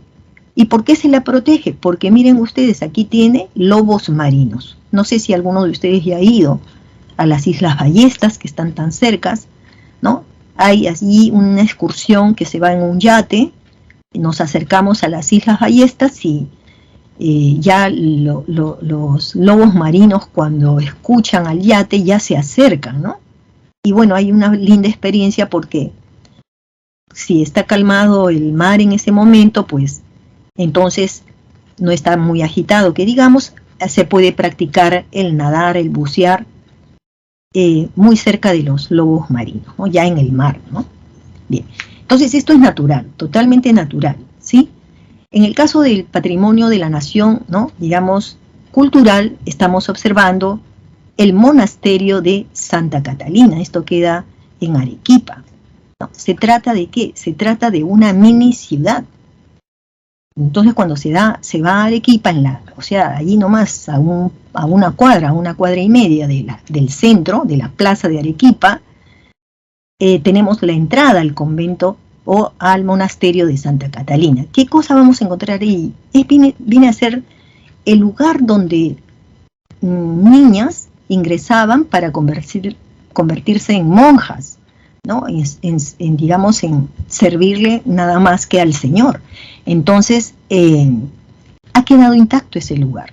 Están las habitaciones, están las cocinas, están los patios, ¿no? Los patios como este que están observando ahí ustedes, cementerio dentro de ello, ¿no? Lugares donde hacían sus artesanías, en fin, es digamos una construcción, ¿no? Muy antigua, ¿no? Colonial, donde habitaban además estas personas tan especiales. Tenemos en el campo ya del patrimonio de la humanidad también, ¿no? La UNESCO las distingue como patrimonio de la humanidad, ¿no? De corte cultural. Como ven ustedes, lo cultural viene a ser ya el modo de vivir, ¿no? O de hacer, ¿no? Las cosas, como por ejemplo tienen con la ciudad del Cusco, ¿sí? Luego tenemos el patrimonio de la humanidad de corte natural, porque se está apreciando el valor que tienen algunas especies, tanto de animales como también puede ser de plantas, que no son tan comunes, ¿no? En otros lugares. Aquí tenemos, por ejemplo, el Parque Nacional del Mano, que ha sido reconocido como patrimonio de la humanidad. ¿Ya? Tenemos ahora, también hay, digamos, del tipo mixto. Observen en esta foto. En primer lugar, tenemos una región natural, ¿no? Tiene de natural. Por ejemplo, esto de acá viene a ser la selva alta del Cusco. La selva alta, ¿sí? La ceja de selva le llaman. Pero aparte de eso, ¿no? Tenemos que más, como selva alta, viene a ser natural. Los camélidos andinos, aquí tenemos una llama, ¿no? Entonces, las llamas son tan lindas, y entonces esto es también el aspecto natural. Solamente, ¿no? En los países árabes que tienen el camello, ¿no? Entonces, esta es familia también de esos camellos, camélidos andinos, por eso les llamamos, es natural. Pero tenemos ahora cultural, ¿por qué?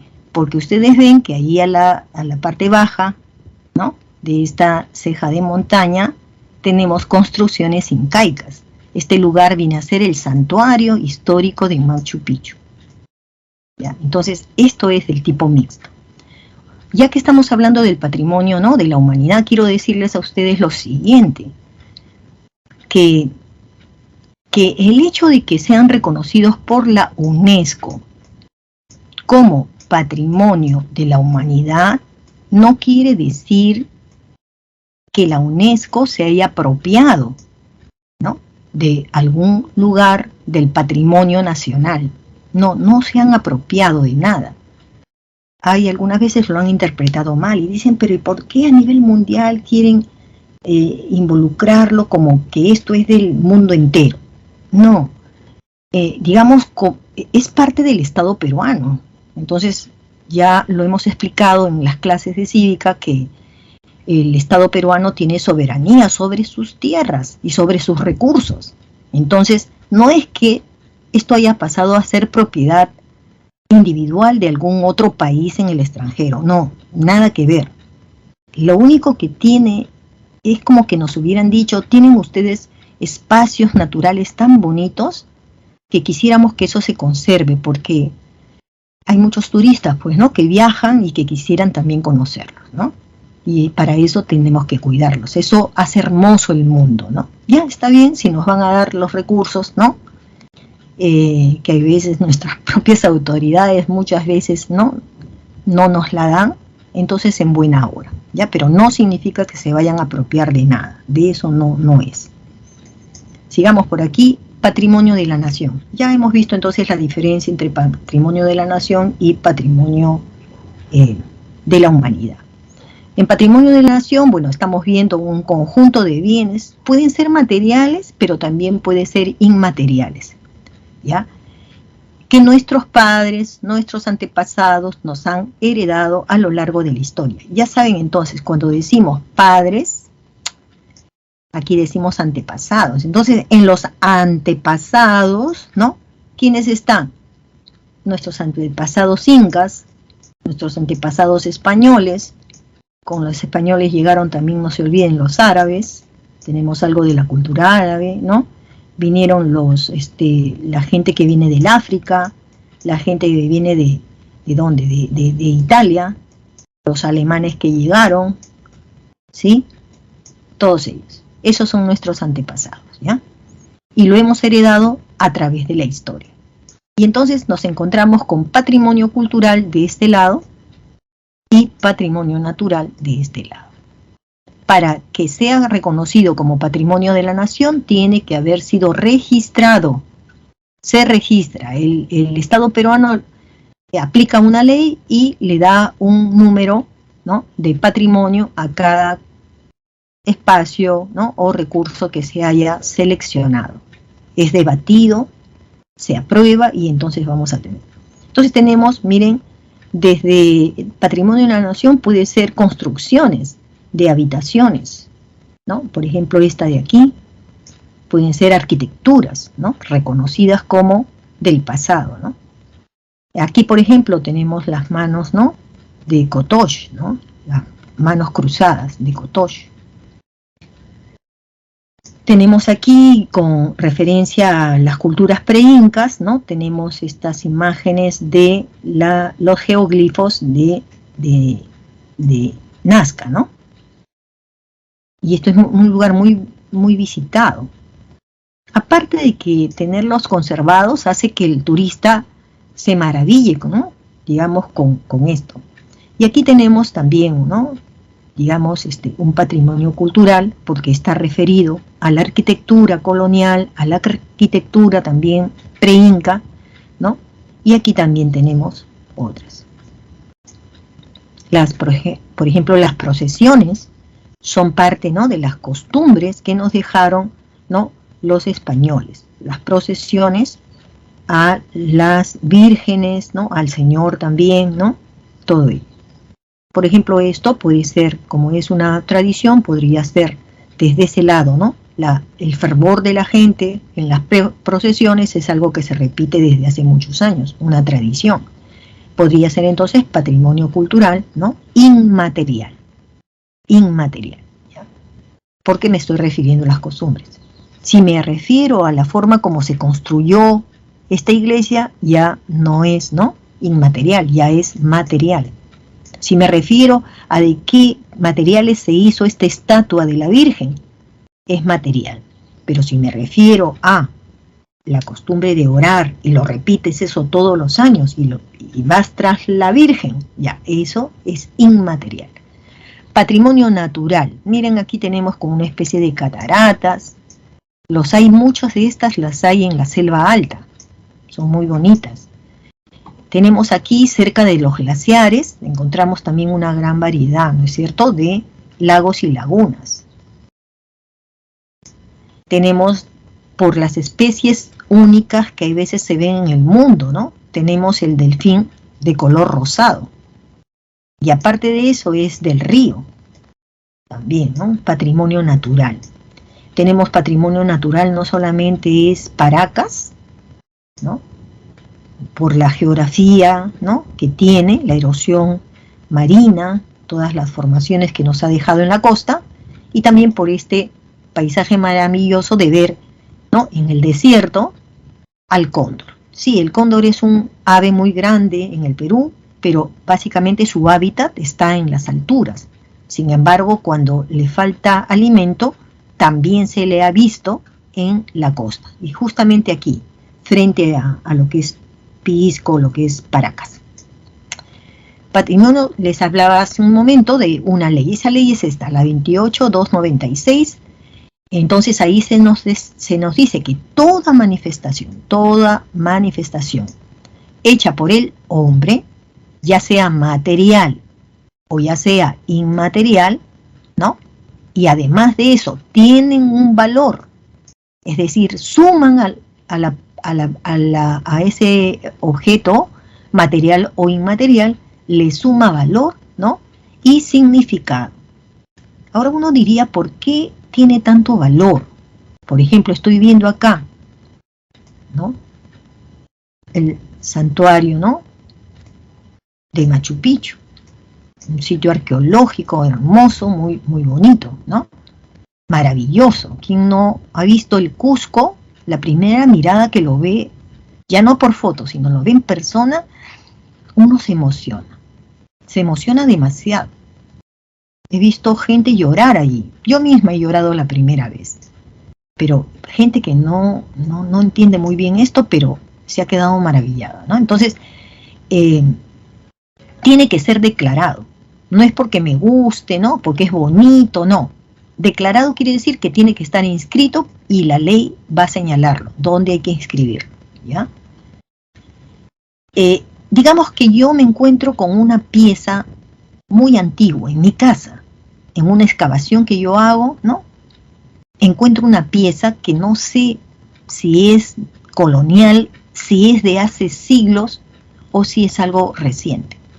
Y acá dice, solamente cuando exista la presunción legal de serlo. ¿Presunción qué cosa es? Siquiera yo sospecho un poquito que eso que he encontrado debajo del piso, del primer piso, puede ser un material histórico. Si yo sospecho de eso, tengo que acudir ante la municipalidad de una autoridad y decirles, miren, he encontrado esto. Ustedes han visto cómo hay empresas que han estado haciendo, ¿no?, las vías para el transporte público. Y muchas veces esos trabajadores que han estado escarbando en el suelo, en la pista, para hacer una nueva pista, han encontrado piezas antiguas. Cuando eso ha sucedido, paralizan la obra. La paralizan porque tienen que venir expertos, ¿no?, estudiosos de estos materiales para sacarlo y para registrarlo, ¿ya? Entonces, cualquiera de nosotros que pueda encontrar algo donde uno sospecha que puede ser histórico, no se la puede quedar, tiene que registrarla, ¿ok? Entonces, estos bienes tienen la condición de ¿qué? De propiedad pública o de propiedad privada, con las limitaciones que establece la ley. ¿Por qué? Porque hace un rato yo les dije, no, estas cosas que son de la antigüedad, ¿no?, tienen que ser declaradas. Muy bien, pero hay algunas cosas. Por ejemplo, no sé si conocen el Museo Larco Herrera, que queda en la Avenida Bolívar, en Pueblo Libre. El edificio donde está este museo es un edificio de 2 o 3 pisos, ¿ya? Es un museo, pero eso es propiedad privada. Ese museo es privado. Uno tiene que pagar una entrada para entrar a ese museo, ¿ya? Y las piezas que hay adentro son del patrimonio cultural. Todas le pertenecen al Estado. Entonces, hay así museos que, siendo privados, apoyan al Estado y conservan sus piezas, ¿correcto? Solamente ellas, ¿no? Pero luego ya tenemos muchos museos del Estado, públicos, donde tenemos piezas, ¿no?, muy grandes, en gran cantidad, ¿no?, sobre patrimonio cultural, ¿ya? Poseen un valor, sí, pues, arqueológico, ¿no?, cuando se trata de edificios históricos por tratarse del pasado, ¿no?, social, antropológico, tradiciones, religiosos, etnológicos tiene que ver con costumbres, científico, tecnológico, intelectual. Todo es esta la relación de valor que tienen esas piezas, ¿ya? Patrimonio cultural, por ejemplo, ¿no? También aquí ustedes tienen que hacer la diferencia entre lo que se llama un bien tangible de otro bien que es intangible, ¿no? Entonces, también esto que hemos heredado y ha sido ya registrado, ¿no? Por ejemplo, pueden ser algunos libros. ¿Por qué es tangible? Porque me lo pueden prestar. Yo voy a la Biblioteca Nacional, pido este libro y ese mismo libro antiguo me lo sacan y me lo enseñan, ¿ya? Es tangible, por eso, yo lo puedo tocar, ¿ya? Hay piezas que también, ¿no?, puedo tocarlas. Por ejemplo, un huaco de repente me permiten tocarlo, ¿sí? Artísticos también, ¿no? Arquitectónicos. Puedo entrar aquí, hay ciertas calles de la ciudadela de Chanchán, porque es esta, ¿sí? Puedo yo caminar por ciertas calles. Hay paisajes también urbanos donde uno puede ingresar, ¿no?, a esa ciudad, a ese centro. Tangibles. Intangibles. La lengua, el idioma. El idioma. Cada quien trae un idioma, ¿no? Es intangible. Simplemente he heredado esta manera de expresarme, ¿ya?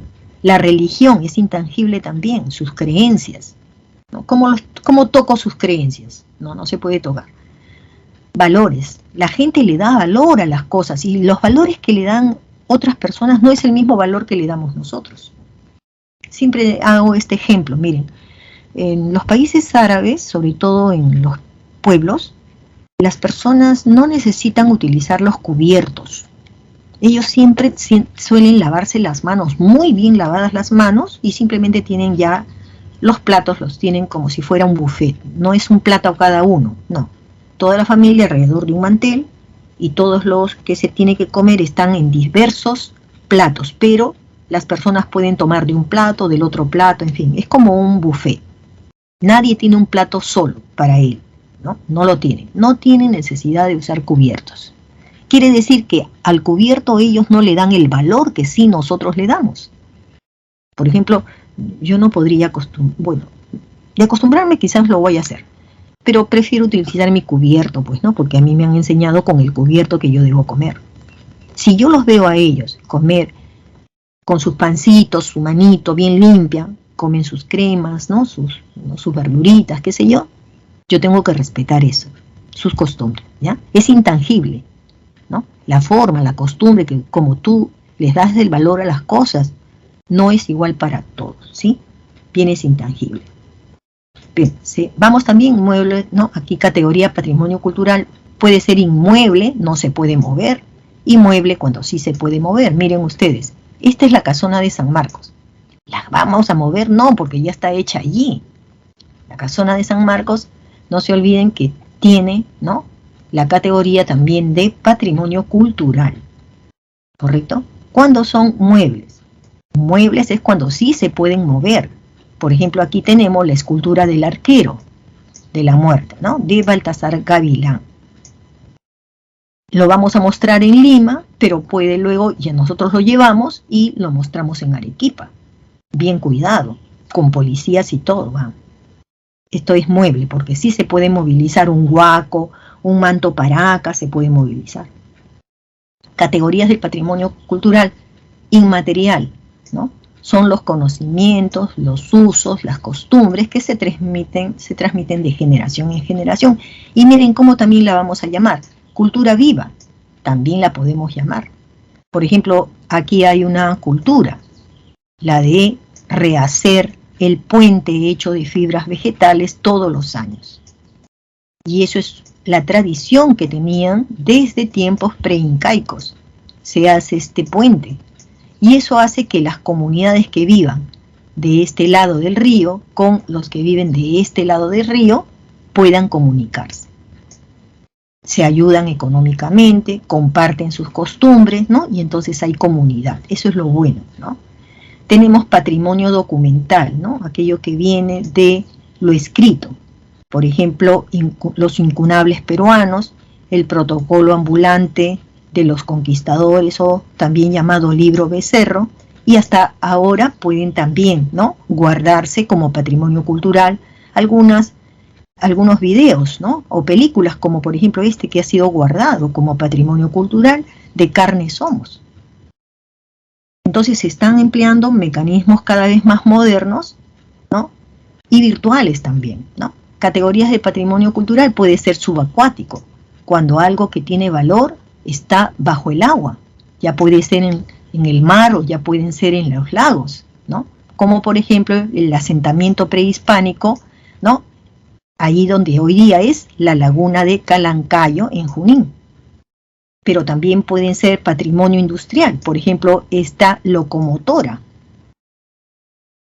Esta locomotora me hace recordar a los paseos a Chosica, se hacían este tipo de locomotora, yo recuerdo, cuando estaba chiquita, bien chiquitita, ya.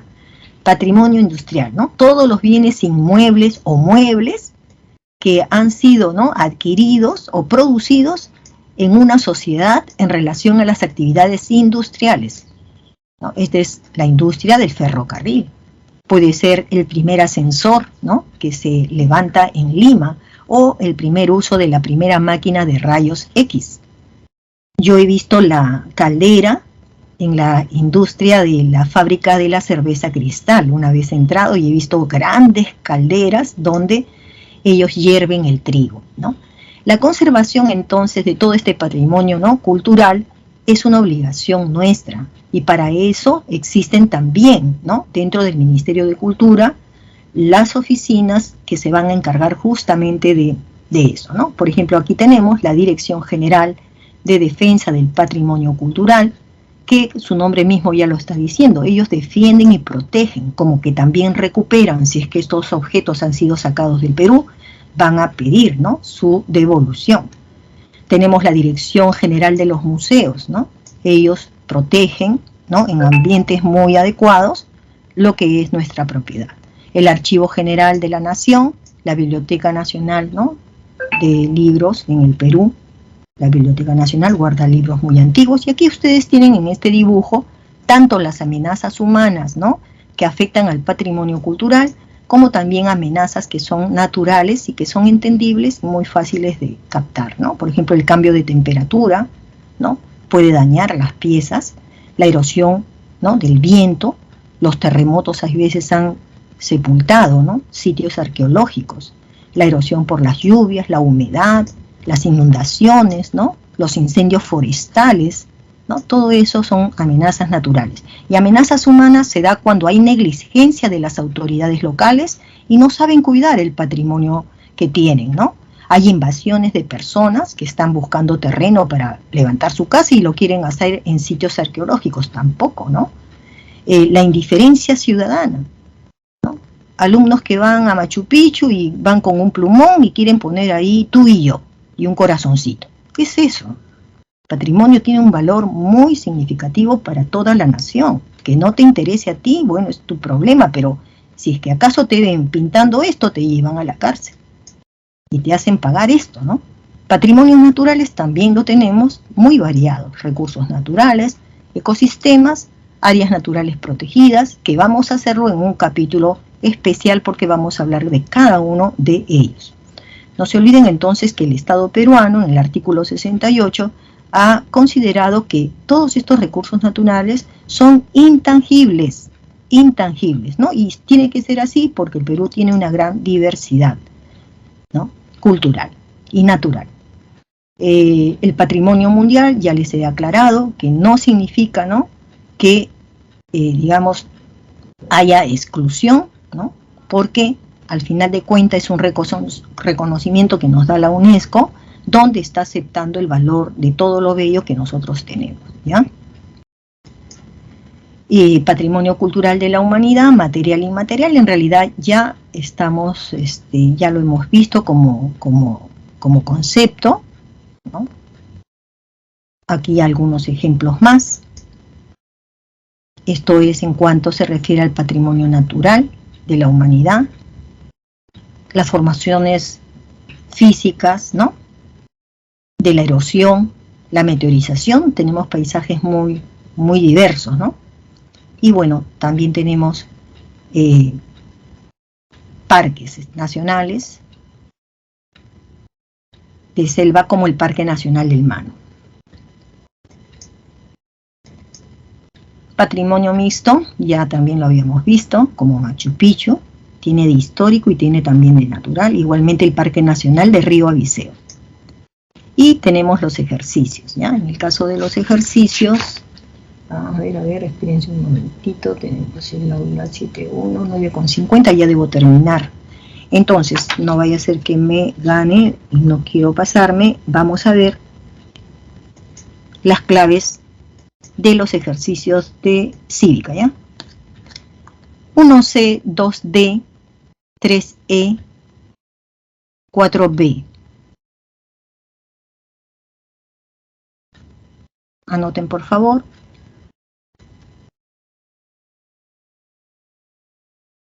Y entonces ustedes vuelvan a leer sus separatas para que contesten las preguntas de educación cívica. Con ustedes me voy despidiendo y deseándoles que pasen unas bonitas Navidades en compañía de la familia, ¿no? Siempre recordando a los seres queridos que hemos tenido y que ahora no nos acompañan, pero los vamos a recordar con mucha alegría por las enseñanzas que nos han dejado, ¿no? Suerte con todos y nos estamos viendo en la siguiente semana.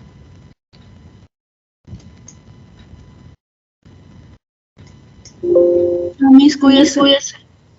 Gracias, a ustedes también, cuidarse siempre. Y Cuídese, profesor, que tenga una feliz Navidad. igualmente, besos para ustedes, ya nos conoceremos en persona.